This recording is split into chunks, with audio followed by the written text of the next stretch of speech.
my name is Dr. Rebecca Wade. I'm a senior lecturer in environmental science at Abertay University in the School of Applied Sciences. I'm also a co-theme leader for SAGES, the Scottish Alliance of Geoscience, Environment and Society, on the landscape theme.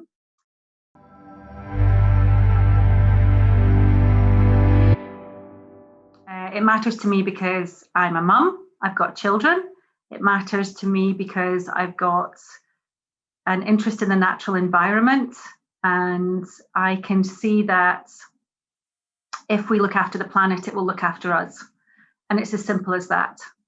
One of the things that's really important to me, I think, in my role, whether it's in Abertay or in SAGES or wherever it might be, just being a woman in STEM in the world, is that recognition that women have got a really important play, that gender equality piece that's really important. So countries, nations and organisations that have women at the helm often have more ambitious climate change targets. But it's important that we recognise those trends and that be another driver for us having more diverse voices around the table.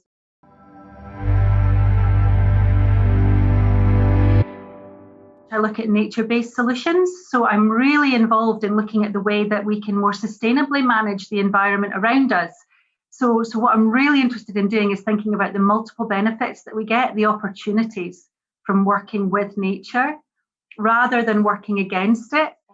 So by using green and blue infrastructure, so that means by building features that involve vegetation and water and the sustainable management of those, we can get these multiple benefits for nature and for ourselves.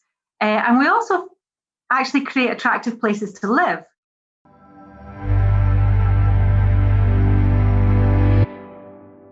Scotland is actually contributing really well in the area of climate change adaptation and mitigation through nature-based solutions.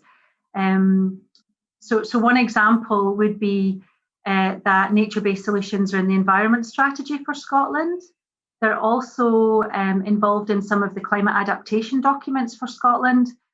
And so I think just the fact that we are hosting COP26 is really important in terms of ramping up Scotland's contribution in my particular area of research, because that nature-based solutions narrative runs all the way through the UN documents and the COP26 agreements that are coming out from all the different partners.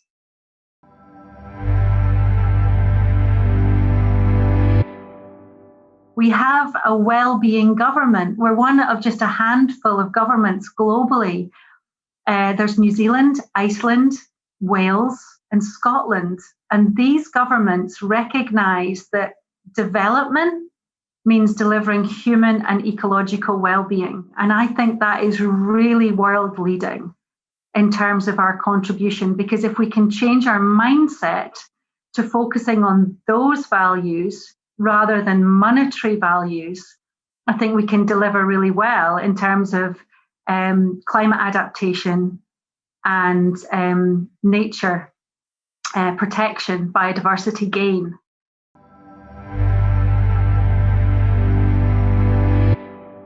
I think that it's really important to recognise that we have for so long focused on the monetary value of things that we haven't really very well got our heads around the idea of valuing other things.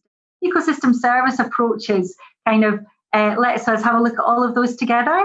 But when we look at one of those aspects, like reduction of flooding, we can measure it really quite well. We've got great data for that. But the spiritual value of that same environment or the educational value of that same environment is not nearly so well measured or so well understood.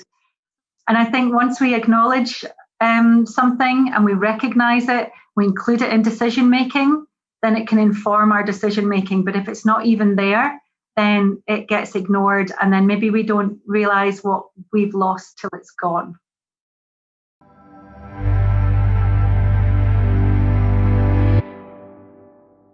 I'd like to see all those nationally determined contributions add up, the big sum all add up to us globally staying at or below 1.5 degrees above pre-industrial global temperatures.